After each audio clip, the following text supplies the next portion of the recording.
What's up, guys? It's your boy Ray coming at you live from somewhere on this Monday evening, a victory Monday. If you are, like me and many other people, a OKC antagonist, we did it. Ding dong, the witch is dead. Congratulations to the Spurs for winning that matchup.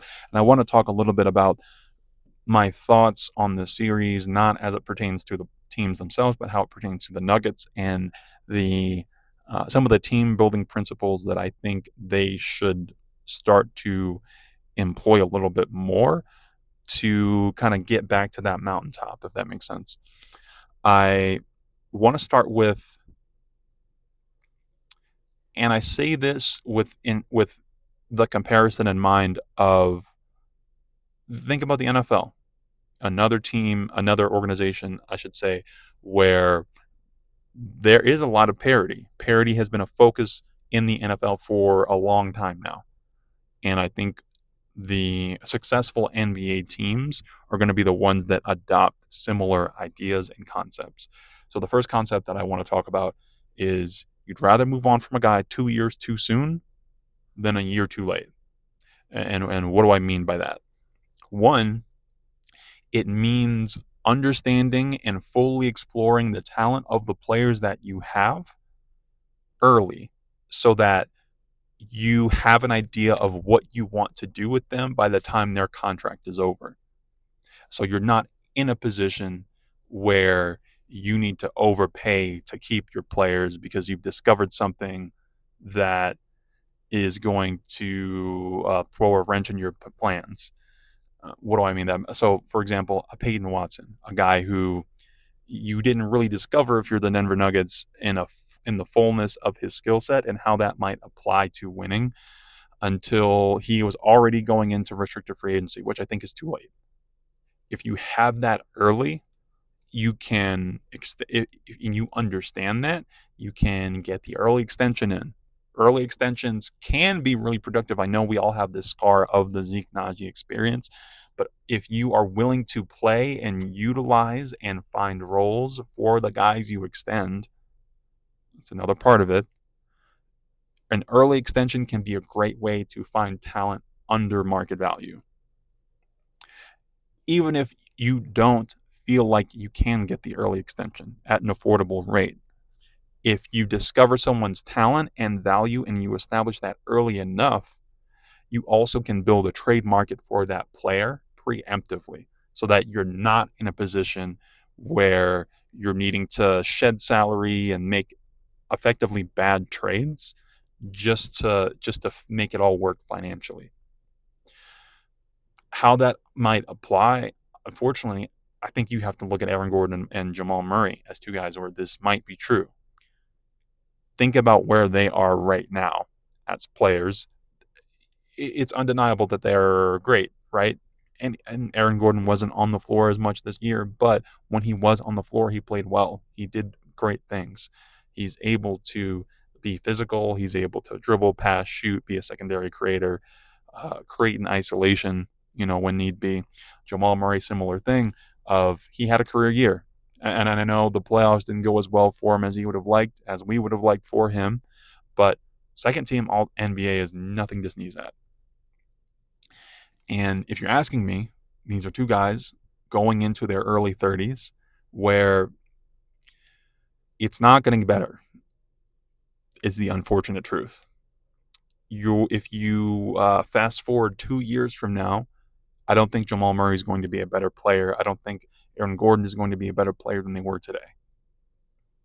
And if you are considering the best time to trade a player, especially guys who are on ascending deals and, the finances of their talent level to financial situation, that ratio could change a lot 2 years from now.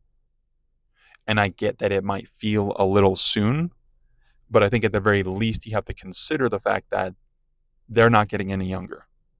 That it's not going to get, Aaron might have a healthy year, but it's not going to get easier for him to stay healthy. Jamal might have another all-star season in him, but it's not going to get easier for him to be that productive. So 2 years too early is better than a year too late, that is to say. when it comes to moving on from people. The other principle I wanted to discuss is it's appreciating the margins of younger, cheaper talent.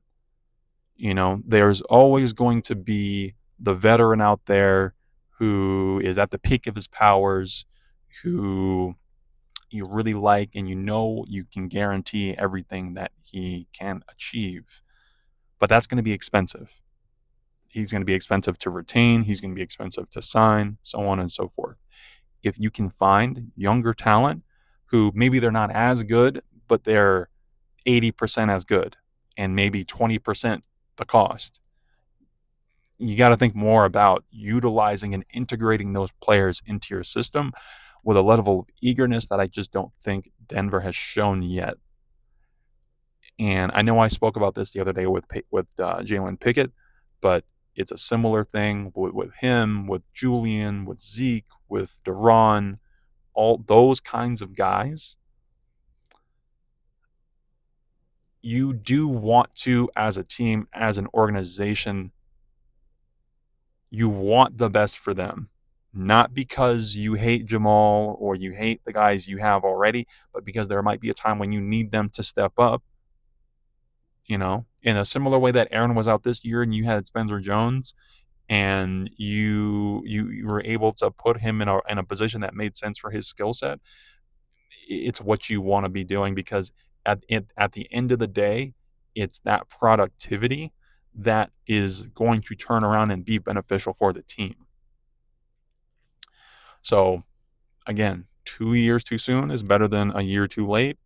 And utilizing youth and affordability on the margins when you can manage to do that is going to be really valuable. I think the teams that are going to win today are the teams that are going to do that. The other thing, and I'll wrap up with this, I would have to say is being willing to, I'll put it this way, one man's trash might be another man's treasure. As much as youth is important, there are a lot of players in the league who didn't work out in some situation or another. Maybe they have been a failed number one or number two option for some years now. If you can bring them in to be your third or fourth option, if you can bring them in to be your sixth man, if you can bring them in to play a role, if you can bring in a distressed asset, if you want to put it that way, that's a common term that we use in NBA circles. If you can bring in a distressed asset and find a better utilization for that player, the possibilities become endless because then you have surplus trade value there that potential is created, or at the very least you get productivity in a way that you might not otherwise have gotten. Guys you might not like. You might not like DeMar DeRozan. I think is a good example. Somebody who he's on the Kings. The Kings love making bad deals. DeMar's been a kind of mediocre first option most of his career. Did flirt with some MVP votes in Chicago, but I think his at a point is in his career where if you brought him into Denver and you sold him on the idea of, hey, you're in your mid 30s, you want to win a championship, you want to put yourself in that position from an accomplishment standpoint, come into Denver, be the sixth man. You can take the kinds of shots you want. You're going to play with other talented players. If it goes well enough, you might be able to integrate yourself into playing with Jokic. I mean, Jokic is big, and a lot of people will say, well, DeMar plays a certain way, and Jokic can't work with him because he needs the ball. Jokic has worked with so many players.